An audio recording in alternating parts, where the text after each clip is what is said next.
At my son's birthday, I found his cake tossed in the trash. My sister sneered. He didn't deserve it anyway. I grabbed my kid and left. The next morning, Mom called in tears. Please speak to the venue before they cancel your sister's wedding. You know that feeling when you're standing in a crowded room, trying to make a happy memory, and then, bam, it all crashes down around you? That's exactly where I was, just trying to give my son the perfect 6th birthday, when I realized the family I thought I knew was capable of a betrayal that would shatter everything. My name's Jason, I'm 32, and all I wanted was for my little boy's 6th birthday to be pure magic. Balloons, party hats, and a dinosaur cake he'd been buzzing about for weeks. The whole deal. I mean, what's more innocent than a kid's birthday, right? But as I walked towards the dessert table, ready to get him that slice of dinosaur heaven, my heart practically stopped. The cake was gone. At first, I told myself, okay, maybe the staff moved it to cut it up. But then I saw it. In the trash. Face down. Smashed. And there she was, my sister Rachel, leaning against the counter like she owned the place, scrolling through her phone, that infamous smug half-smile plastered on her face. The one she saves for moments she knows will inflict maximum damage. I tried to keep my voice steady, but my heart was just pounding a frantic rhythm against my ribs. Rachel, I asked, what happened? She didn't even look up, just shrugged, a soundless, careless movement, and said, he didn't deserve it anyway. Can you believe that? Like it was a joke.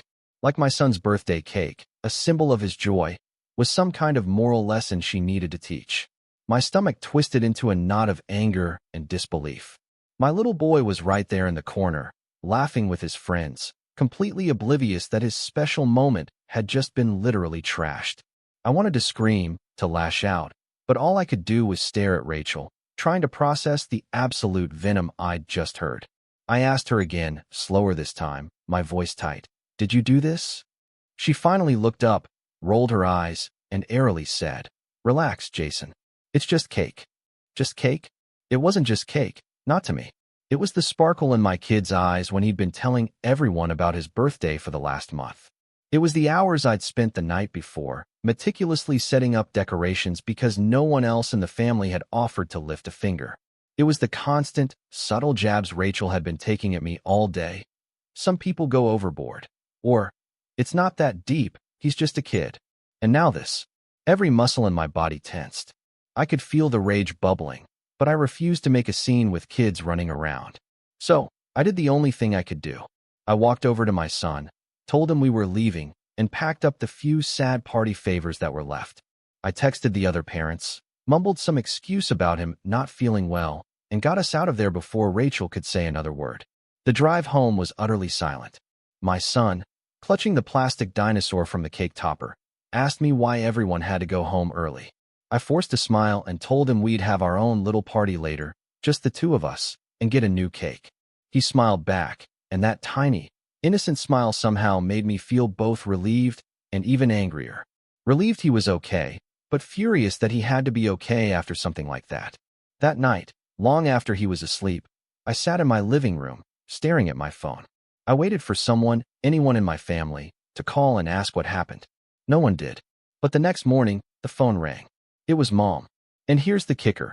She didn't ask about my son. Didn't apologize. Didn't even acknowledge the wreckage of yesterday. Her voice was shaky, not with guilt, but with outright panic. Jason, she said, I need you to talk to the venue before they cancel Rachel's wedding. I just sat there, stunned, the phone pressed to my ear. My son's birthday had been ruined less than 24 hours ago, and she was calling me about Rachel's wedding. I asked her, voice trembling, are you seriously not going to say anything about what happened yesterday? She went quiet for a moment, then sighed. Look, I know Rachel can be harsh sometimes, but this is her big day coming up, and we can't have any drama with the venue. Something inside me snapped. It wasn't just yesterday. It was every holiday where Rachel's preferences came first. Every family photo where she had to be in the center because she was the firstborn. Every single time I'd been told to just let things go for the sake of peace. My jaw tightened as Mom kept talking about deposits and deadlines, how the venue manager was threatening to cancel because Rachel hadn't paid the balance yet. She wanted me to call, smooth things over, maybe even cover the cost until Rachel sorted things out. I didn't yell. I didn't even raise my voice. I just told her I had to think about it and hung up. Then I sat there for a long, long time, staring at my son's little toy dinosaurs scattered across the floor, feeling this strange, quiet calm settle over me. For years, I'd been the one to keep things running smoothly, to fix things when Rachel messed up, to be the reasonable one. But now, I wasn't so sure I wanted to fix anything. And that's when the doorbell rang. I opened the door, expecting maybe a neighbor or a package. Instead, it was my dad, standing there with his arms crossed, looking utterly irritated, like I had personally inconvenienced him just by existing. He didn't even say hello, just brushed past me into the living room like he owned the place. "We need to talk about Rachel's wedding," he announced, glancing at my son's toys on the floor like they were some kind of offensive mess. I just stood there for a moment, still processing the fact that the man who hadn't once checked on his grandson after yesterday's disaster was now in my living room, here to talk about money for his favorite child's big day. I asked him straight out, "Do you know what happened at my son's party?" He shrugged, a literal shrug, like I was asking about the weather. "Kids are resilient," he said, waving a hand dismissively. "What matters now is making sure your sister's wedding doesn't turn into a circus." That word, circus, hit me harder than I expected. To him, my kid's ruined birthday was just noise, just an inconvenience. He sat down on my couch, settling in like he was preparing for a lecture, and started explaining how the venue had called him too. How they were concerned about payment and threatening to cancel if they didn't get the balance. He leaned forward, looked me right in the eye, and said, "You're good with people, Jason. You always smooth things over. Can't you just take care of this? You make more money than Rachel. It's nothing to you." There it was. The unspoken family rule, finally said out loud. Jason fixes things. Jason sacrifices. Jason makes it right because he can. I asked him why Rachel wasn't taking care of her own wedding bill. He sighed, like I was being dense. "She's under a lot of stress," he said. "Planning a wedding is expensive. She's had to cut back her hours at work." I reminded him that Rachel had chosen to cut her hours at work to focus on herself, and had spent the last 3 weekends going on spa days with her friends, something she'd bragged about in the family group chat. He ignored me, changed the subject, and started talking about how this wedding was important for the family's reputation and how people would talk if it got canceled. That's when my son walked into the room, still in his pajamas, hair sticking up on one side. He saw my dad and smiled shyly, holding up his toy dinosaur. "Grandpa, look," he said, clearly trying to show off his favorite toy.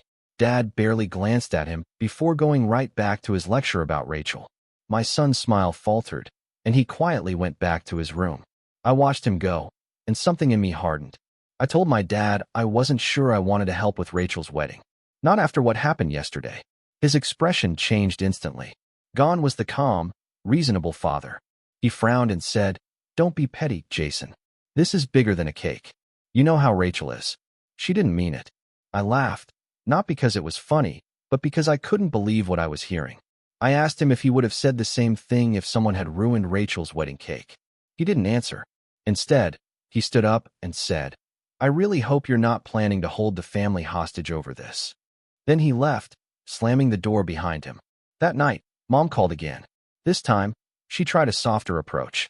She told me she understood why I was upset, but I needed to think about the bigger picture. "You know how your sister is," she said, echoing Dad. "She's always been difficult. But this wedding is her dream, Jason. If the venue cancels, she'll never forgive you." I told her it wasn't my responsibility to fix Rachel's mistakes. There was a pause on the line, and then Mom said something that made my blood run cold. "If you don't step in, your father and I will have to use the savings we were keeping for your son's future. Is that what you want? For him to miss out on college because you couldn't let go of some cake?" I didn't even know they had savings set aside for my son. I asked her why they hadn't told me about it before, and she brushed it off, saying it was meant to be a surprise later, but now, apparently, it was leverage. I ended the call before I said something I couldn't take back.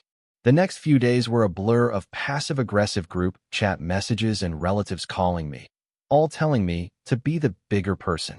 My aunt texted me a paragraph about family unity. My cousin called to say Rachel was crying and felt attacked. Rachel herself didn't bother contacting me directly, but she posted on social media about toxic people trying to ruin the happiest day of my life. It didn't take a genius to figure out who she meant. Meanwhile, my son kept asking when we could have his real birthday cake. I promised him we'd do something special, just the two of us. That weekend, we went to a little bakery downtown, picked out the biggest chocolate cake they had, and celebrated in our kitchen with party hats and streamers I put up myself. It was simple, but it made him so happy. Watching him laugh with frosting on his face made me realize how long I'd been letting my family's drama dictate my happiness. A few days later, Mom showed up at my house unannounced. She came in looking like she'd been crying, sat down at the table, and launched straight into it. The venue says if we don't pay by Friday, they'll cancel. Your father is furious. Rachel is devastated. Please, Jason, you're the only one who can stop this. I asked her what Rachel had said about my son's birthday. She hesitated, then said, she feels bad. I told her that wasn't good enough. If Rachel wanted my help, she could come over, look me in the eye, and apologize, not just to me, but to my son. Mom didn't like that. She said I was putting conditions on family love. I stayed firm. I told her that love goes both ways. And right now, all I saw was everyone expecting me to sacrifice, while Rachel got whatever she wanted. Mom left looking disappointed. Not even an hour later, I got a text from Rachel. Stop trying to control everything. It's not my fault your kid can't handle a little disappointment. Pay the venue or don't, but stop making this about you. I stared at that message for a long time. Then I screenshotted it and sent it to Mom and Dad with one sentence. This is what your devastated daughter thinks. Mom didn't reply. Dad sent a single text. We'll talk later. I knew what that meant.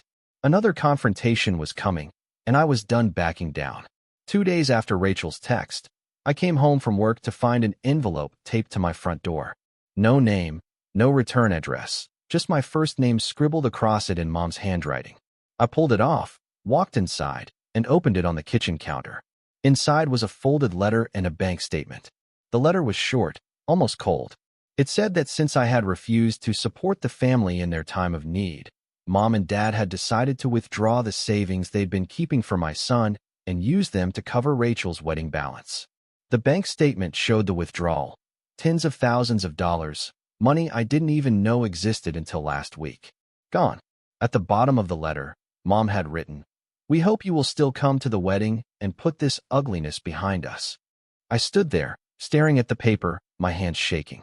My son was in the living room, watching cartoons, completely oblivious to the fact that the money meant for his future had just been taken to fund a party he wasn't even excited about going to. My chest felt tight. It wasn't just about the money. It was the sheer audacity. The decision had been made without even asking me, without even a conversation. I called Dad immediately. He picked up on the second ring, sounding annoyed. "I figured you'd call," he said, like this was all just an inevitable step in some grand plan. I asked him if he really thought it was okay to take money meant for his grandson and spend it on Rachel's wedding. He didn't hesitate. "It's not just Rachel's wedding, Jason. It's a family event. Your son will benefit, too, being part of a happy occasion." I almost laughed because it was so absurd, it didn't sound real. I told him my son didn't even understand what was going on, that he'd barely seen Rachel in the last year because she never made time for him. Dad's voice turned sharp. "This attitude is exactly why we didn't tell you about the savings sooner.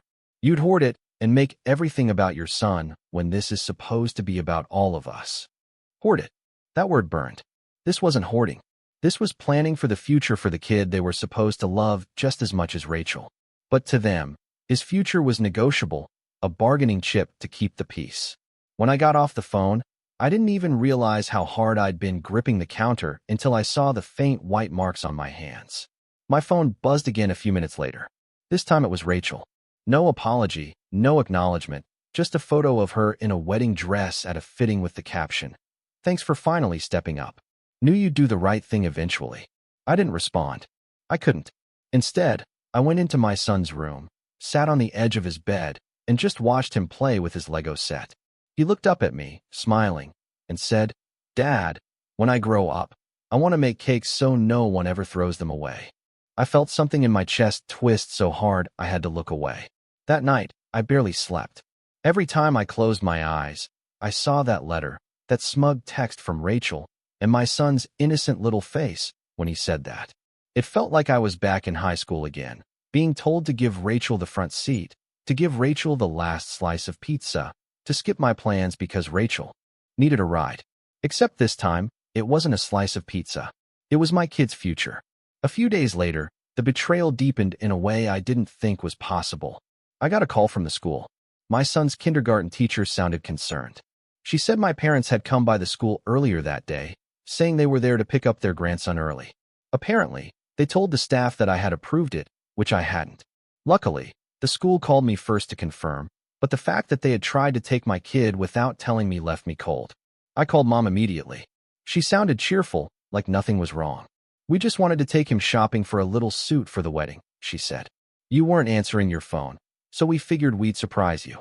I told her flat out she was never to take my son from school without my permission again. There was a long pause before she said, "Jason, you're overreacting. We raised you. We know how to take care of a child." And then, the kicker, "This attitude is why Rachel says you're becoming impossible to deal with." It was like a switch flipped in my head. Impossible to deal with. That's what they called me when I stopped doing their taxes for free. When I told them I couldn't babysit Rachel's dog every weekend. When I dared to say no to anything that inconvenienced them. The next day, I got another letter. This one wasn't taped to my door. It was slid under it. Inside was an invitation, a wedding invitation. My name wasn't on it. Neither was my son's. The envelope had been addressed to me, but inside it said, "Mr. Jason plus guest." No mention of family, no mention of my son as ring bearer or anything else. It was a message, and I got it loud and clear. When I called Mom to ask if it was a mistake, she said Rachel wanted a small ceremony. Kids make things complicated. I asked her if she was seriously telling me that after taking my kid's savings to fund this wedding, he wasn't even welcome to attend. She said, "You're welcome to bring a guest. Maybe someone special. It's time you moved on and focused on your own life instead of being so wrapped up in your child." I hung up before I said something that would scorch the earth. I just sat in my quiet house for a long time, staring at that invitation on the table. It felt like my whole life had been leading to this one boiling point. Every slight, every little favor I'd done. Every time I'd bitten my tongue for the sake of peace. This was the line. That night, as my son slept, I opened my laptop and started going through my files, emails, receipts, copies of text messages. For years, I'd kept records because I was the one who handled family logistics, vacations, payments, even Rachel's rent once when she'd been between jobs. It was all there. Every time I'd bailed her out. Every time I'd quietly paid for something so she wouldn't face consequences. I sat there until 2 o'clock in the morning, piecing it all together like a puzzle. My anger cooled into something sharper, something more deliberate. By the time the sun came up, I knew one thing for sure. They might have taken my son's savings, but they weren't going to take my dignity. Not this time. And that's when Rachel herself showed up at my door. She didn't knock. She just stood there on my porch like she'd been waiting for me to open the door. Her arms were crossed, and she was wearing that same smug half-smile I'd seen at my son's party. I thought about not letting her in, but before I could decide, she said, "Can we talk?" Her tone was casual, like we were discussing what to have for lunch instead of the fact that she'd just gutted my trust and used my kid's future savings as her wedding fund.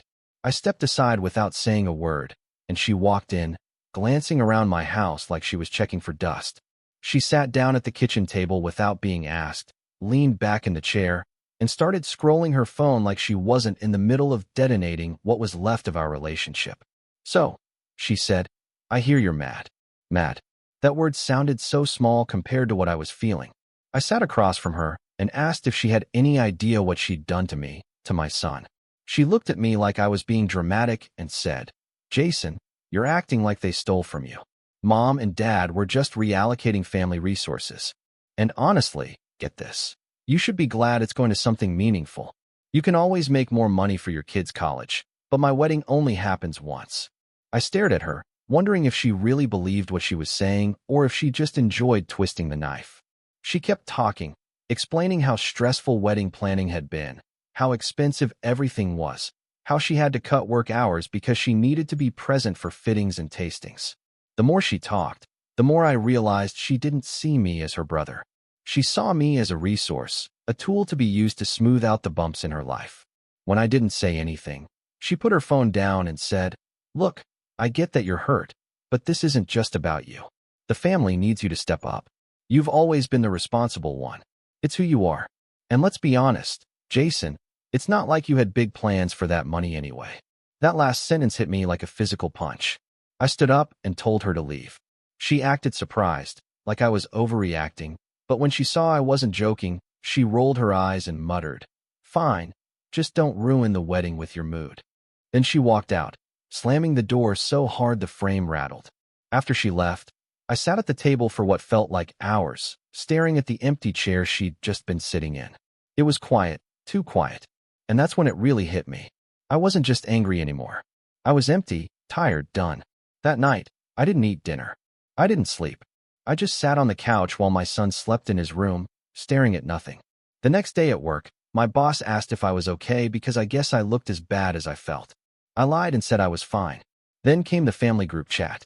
It started with Mom posting a picture of Rachel's engagement photos, followed by a caption, "So proud of our girl," counting down the days. Everyone chimed in with hearts and emojis.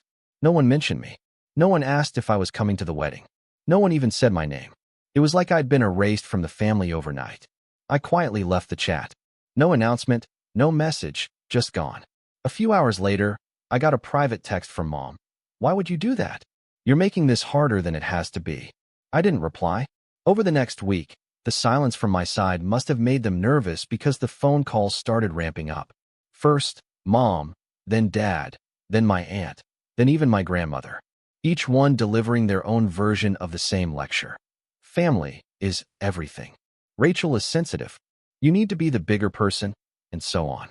Every time I let the calls go to voicemail, I felt a little bit lighter and a little bit lonelier. The real low point came the following weekend. I had promised my son we'd go to the park, but when we got there, I saw Rachel and Mom sitting on a bench sipping coffee. They looked up when they saw us, and Rachel smirked. "Oh, look who finally came out of his cave," she said, loud enough for me to hear. Mom didn't say anything, just gave me this look, a look that said I was being ridiculous, that I was the one causing all this. Tension. My son wanted to play, so I let him go to the swings while I stood off to the side. I could hear Rachel talking to Mom about wedding colors, laughing like none of this mattered. Then Rachel called out, "Hey, Jason, you should smile more. You're going to look miserable in all the wedding photos." I didn't answer. I just took my son's hand, told him we were going to get ice cream instead, and left. That night, I broke down. I sat on the floor of my kitchen after my son went to bed and just let it all out.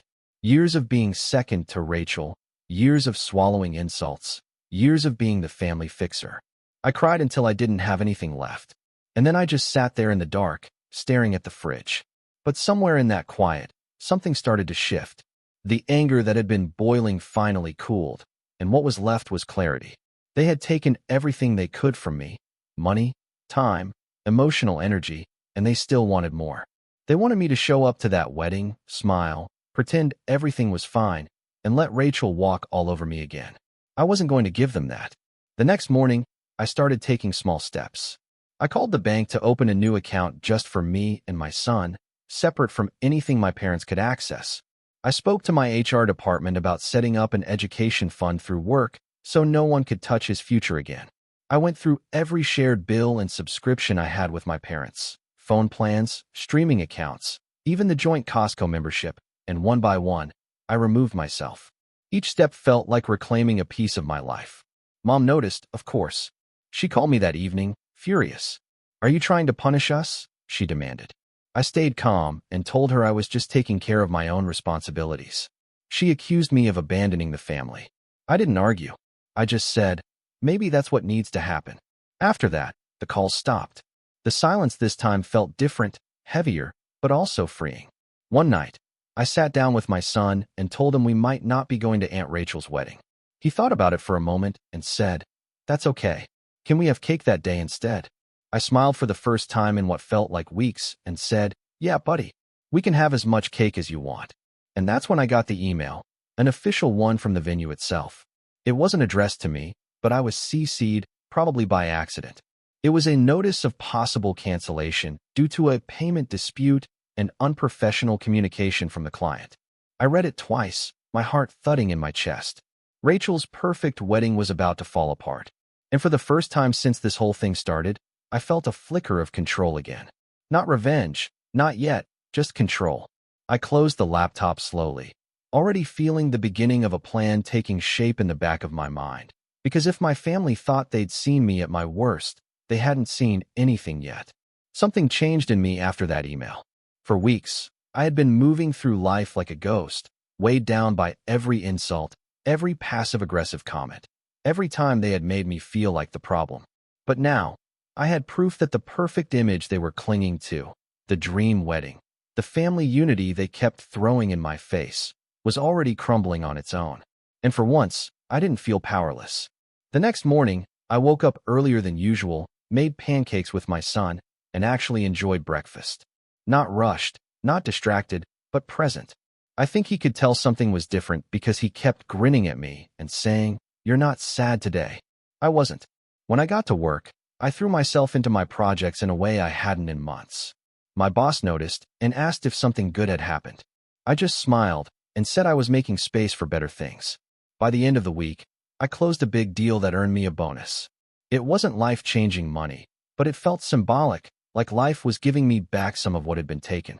I used part of that bonus to book a small weekend trip for me and my son. Nothing fancy, just a cozy cabin by the lake a few hours away. We spent the weekend fishing, building campfires, and eating marshmallows until we were both sticky and laughing.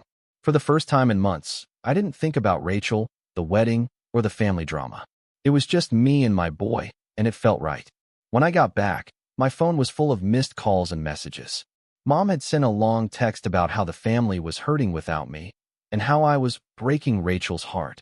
I read it once, then put the phone down. I didn't reply. Instead, I kept building my life outside of them. I signed my son up for a weekend soccer program and went to every practice, cheering from the sidelines. I started cooking again, experimenting with recipes we could make together. At night, after he went to bed, I worked on a side project I'd been putting off for years, an app I'd always wanted to launch, but never had the time or energy to finish because I was too busy fixing everyone else's problems. As the weeks passed, I felt stronger, calmer, sharper. The constant knot in my stomach started to unwind. Then one day, I got an unexpected email from the venue again. This time, I wasn't just CC'd, it was sent directly to me. The manager said she knew I was related to the couple and asked if I could help mediate because Rachel had been unresponsive and rude during their last interaction. She said the deadline for payment was approaching and hinted that the venue was seriously considering canceling the reservation if things didn't improve. I stared at that email for a long time. This was it. The moment my family had been waiting for me to swoop in and save them. Only this time, I didn't feel the usual pressure to fix everything. Instead, I wrote back politely, thanked her for the update, and said I was not involved in any financial or planning decisions for Rachel's wedding. Then, I closed my laptop, poured myself a glass of water, and went outside to play catch with my son. That night, I got a string of frantic texts from Rachel. "Why would you tell them you're not involved? They think we can't pay now. Do you want my wedding to get canceled?" I didn't reply. The next day, she sent another message. "Fine. If you want to be a jerk about it, just know you're dead to me after this." I sat there reading it, and instead of feeling crushed, I felt free. Like a weight had been lifted. That freedom made me bold. I decided to take a social media break, not to avoid them, but to reclaim it. I cleared out my friend lists, archived old family photos, and posted a single update. A picture of me and my son at the lake, smiling, with the caption, "Best weekend ever." No tags, no context, just us. Within an hour, my aunt texted, "Looks like someone's finally moving on." Good. As my personal life improved, so did my work. My boss called me into his office one afternoon and said he was impressed with my recent performance and wanted to recommend me for a senior position that had just opened up. It would mean more responsibility, but also a big salary bump and more control over my schedule, which meant more time with my son. I accepted. When I told my son about the promotion, he cheered and said, "Does that mean we can get more cake?" I laughed harder than I had in weeks. But not everything was quiet. Mom showed up at my house again a few days later, looking exhausted. She said Rachel had been calling her nonstop, crying, saying the venue was about to cancel because the final payment still hadn't been made. Mom begged me to just cover the balance, for the sake of peace. I told her calmly that I wasn't involved and wouldn't be helping. She said, "If this wedding falls apart, Rachel will never forgive you." I said, "Then I guess she won't forgive me." For once, I didn't feel guilty when she left looking disappointed. That night, I sat down at my laptop and finished the last piece of my app. After months of work, I finally hit publish. It went live the next morning, and by the end of the week, it had gained traction, more downloads than I expected, some positive reviews, even a feature on a small tech blog. My confidence grew with every notification. For the first time in a long time, I felt like I wasn't just surviving. I was building something for me and my son, something no one could take away. And then came the real turning point. A few days later, the venue manager called me directly. She said Rachel had finally called back, but had yelled at the staff and threatened to take her business elsewhere if they didn't give her more time. The manager said she wanted to know if there was another point of contact for the family because she wasn't sure she could keep dealing with Rachel. I thanked her for letting me know and said I wasn't involved. But this time, I didn't hang up right away. I asked a few polite questions about how the payment process worked, what the deadlines were, what would happen if the balance wasn't paid. The manager explained everything patiently, probably thinking I was trying to help. I took careful notes. By the time I hung up, I knew exactly how much time Rachel had left before the booking was canceled. That night, I sat in my office after my son went to bed, staring at those notes. For weeks, I had been quietly rebuilding my life step by step. Now, I was in a position to do something more. Not out of spite, not out of anger, but to finally make it clear that I wasn't their safety net anymore. And as I closed my notebook and turned off the light, I realized something. I wasn't just ready to move on. I was ready to take control of the ending. And Rachel had no idea what was coming. The next morning, I woke up with a sense of clarity I hadn't felt in years. It was like the fog that had hung over me since my son's ruined birthday had finally burned away, leaving nothing but sharp focus. I knew what I needed to do, not just to protect myself and my son, but to finally draw a line that couldn't be crossed. My first step was subtle. I called the venue manager back, not to interfere, but to ask a few more detailed questions under the guise of being a concerned family member. I asked about the specific payment deadlines, the cancellation policy, and whether they required anything in writing to release the booking if payment wasn't made. She told me that because of Rachel's behavior, they were already considering terminating the contract. She sounded almost relieved that someone in the family was being polite and professional for once. I thanked her and asked if she would be willing to copy me on all future correspondence regarding the booking, just so there's no miscommunication. She agreed, probably assuming I'd be the mediator. And just like that, I had a direct line to every development, every deadline, every official warning. With that information in hand, I started to prepare. I didn't tell anyone what I knew. Not my parents, not my aunt, not even my closest friend. I kept my replies to family messages short and polite, never giving them anything they could twist into a fight. The calmer I was, the more desperate they seemed to become. Rachel sent another text a few days later saying, "You can still fix this before it's too late." I didn't reply. Instead, I began documenting everything. Every message, every email, every call log. I even saved the voicemail Mom left where she admitted they had taken my son's college fund for the greater good. It wasn't just about revenge anymore. It was about building a record, proof that I wasn't the villain they were painting me to be. In the meantime, my work promotion came through officially. My new salary hit my account for the first time, and it felt like validation for every long night. With my finances more secure than ever, I opened a dedicated education trust for my son. This time, no one but me had access. The more I strengthened my own position, the more the power dynamic began to shift. At the same time, I started to notice cracks forming in Rachel's carefully curated image. One afternoon, I ran into a mutual acquaintance, a florist I'd worked with on a charity event, who mentioned that Rachel had stopped by her shop looking for last-minute arrangements, but had been rude and demanding. The florist said Rachel had complained loudly that she couldn't find anyone competent to work with her. Apparently, word was starting to get around in the local event planning community that Rachel was difficult to deal with. That was interesting. I didn't spread rumors. I didn't have to. Rachel was digging her own hole, and all I had to do was step back and let it get deeper. A few days later, the venue manager sent a formal notice. If payment was not received by the end of the month, the booking would be canceled and the deposit forfeited. I knew Rachel hadn't made the payment because she'd been too busy complaining about how unfair it was that she had to pay anything at all. This time, I didn't just sit on the information. I printed the notice out, and put it in a folder with all my other documentation. I wasn't ready to use it yet, but I wanted to be ready when the time came. Then something unexpected happened. Mom called and asked if she could come over alone, without Dad. When she arrived, she looked tired, older somehow. She sat down at my table and said, "I don't know what to do with your sister anymore. She's out of control." It was the first time I had heard her say anything even remotely critical of Rachel.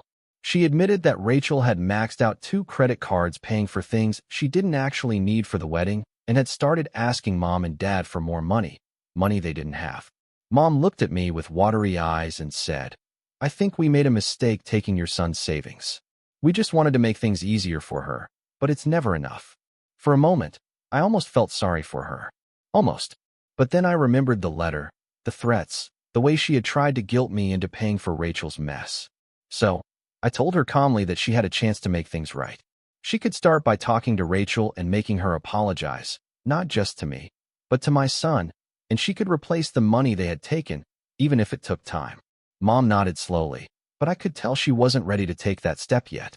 She said she'd think about it and left. That night, I received another email from the venue manager.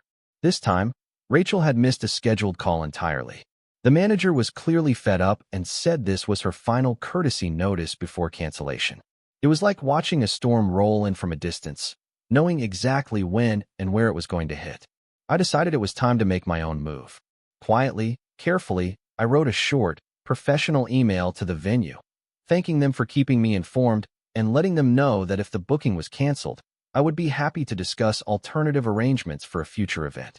I didn't specify what event, just left the door open. It wasn't a promise. It was a seed. And while that seed was planted, I focused on my own life more than ever. My app started gaining serious traction, enough that a small investor reached out to me about potential funding. I found myself on calls with people who were excited about what I'd built, who respected me for what I could bring to the table. Meanwhile, my son was thriving. His teacher told me he'd become more confident, more engaged in class. At home, he laughed more, asked more questions, seemed lighter somehow. It was like we were both breathing easier now that we weren't constantly under the shadow of my family's drama. And then, just when things were starting to settle into this new rhythm, Rachel showed up again, this time furious. She pounded on my door until I opened it and stormed past me into the house. "The venue says they're going to cancel if I don't pay by Friday," she said, throwing her hands up. "You need to fix this. Call them. Tell them you'll cover it. Do whatever you have to do." I didn't answer right away. I just watched her pace around my kitchen, ranting about how unfair it was that weddings were so expensive, how ridiculous it was that she was expected to pay on time. When she finally stopped to catch her breath, I said very calmly, "I'm not going to fix this for you. Not this time." Her mouth fell open. "You're serious?"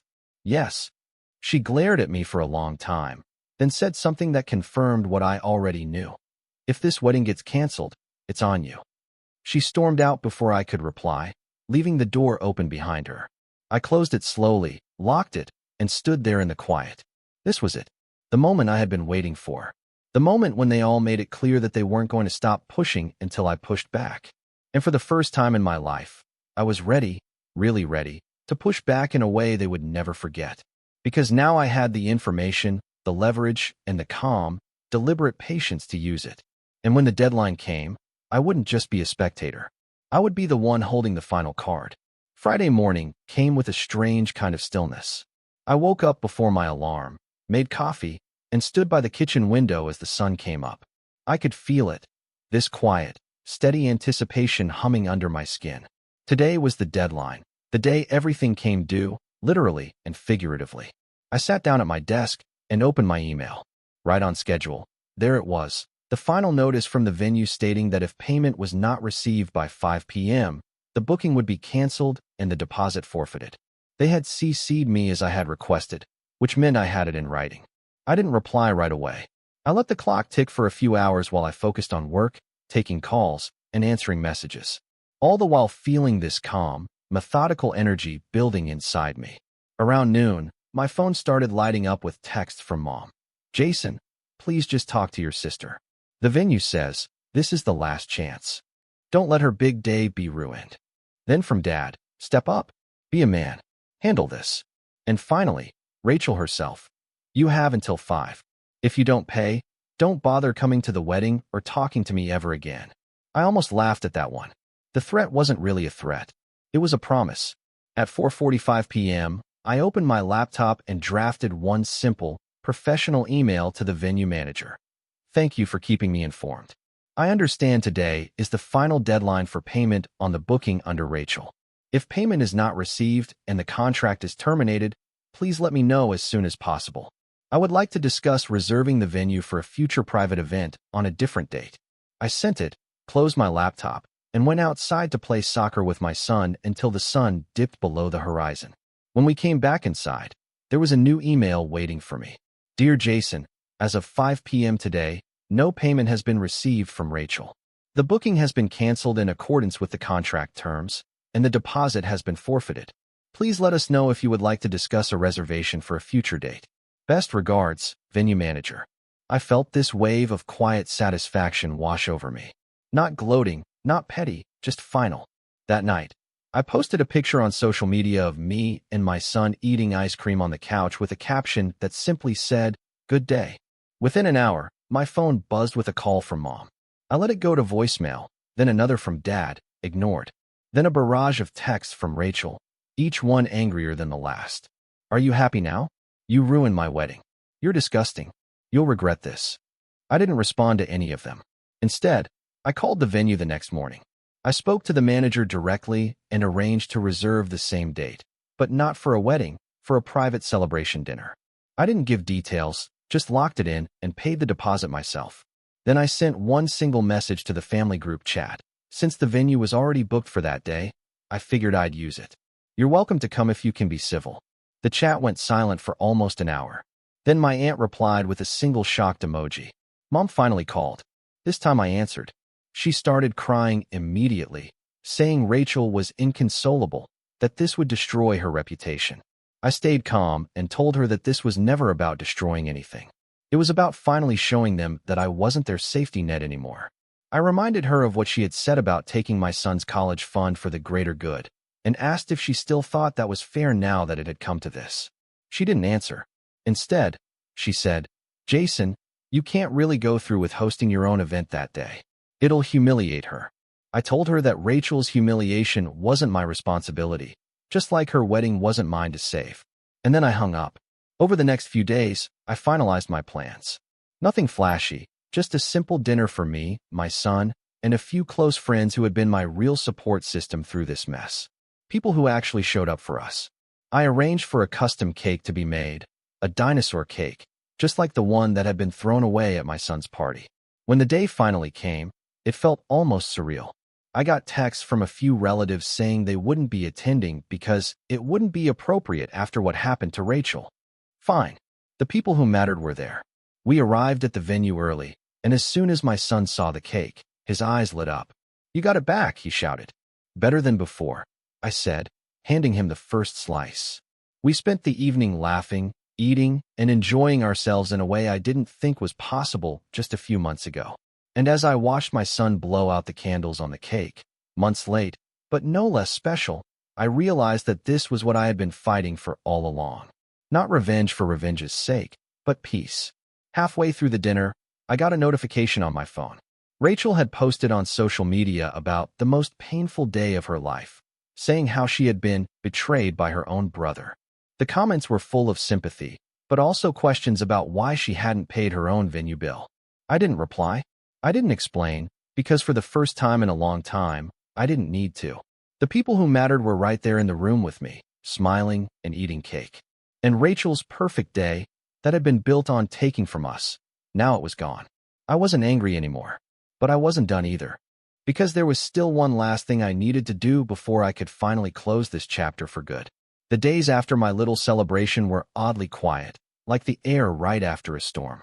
My phone barely buzzed, except for the occasional passive-aggressive message from relatives who clearly didn't know the whole story but wanted me to make amends. I ignored them. Then on Monday morning, everything exploded. My cousin sent me a screenshot of Rachel's social media. She had posted a long, emotional rant about how her wedding had been stolen from her by someone who was supposed to be family. It was 3 paragraphs of vague accusations about betrayal and sabotage, ending with, "Some people would rather see me miserable than happy." Normally, the comments on Rachel's posts were full of supportive friends gassing her up. Not this time. People were asking questions. Wait, didn't you have like a year to pay off the venue? Why would your brother be responsible for your wedding bill? Didn't your parents give you money for this already? By the afternoon, Rachel had turned off comments entirely. Later that day, Mom called me, her voice hoarse from crying. She said Rachel had been humiliated, that she had friends dropping out of her bridal party, that the vendors were refusing to work with her because of unprofessional behavior. She said Rachel wasn't leaving the house, that she'd been crying nonstop. I listened quietly, then asked if Rachel had apologized to my son yet. There was a long pause before Mom said, "She's not ready to do that." "Then there's nothing to talk about," I said, and hung up. That night, Dad showed up at my house unannounced.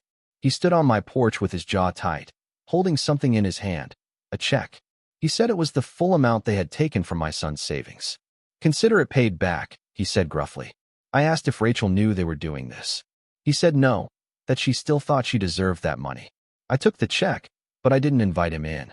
I told him that money would be going directly into my son's education trust, and that from now on there would be no more shared family funds.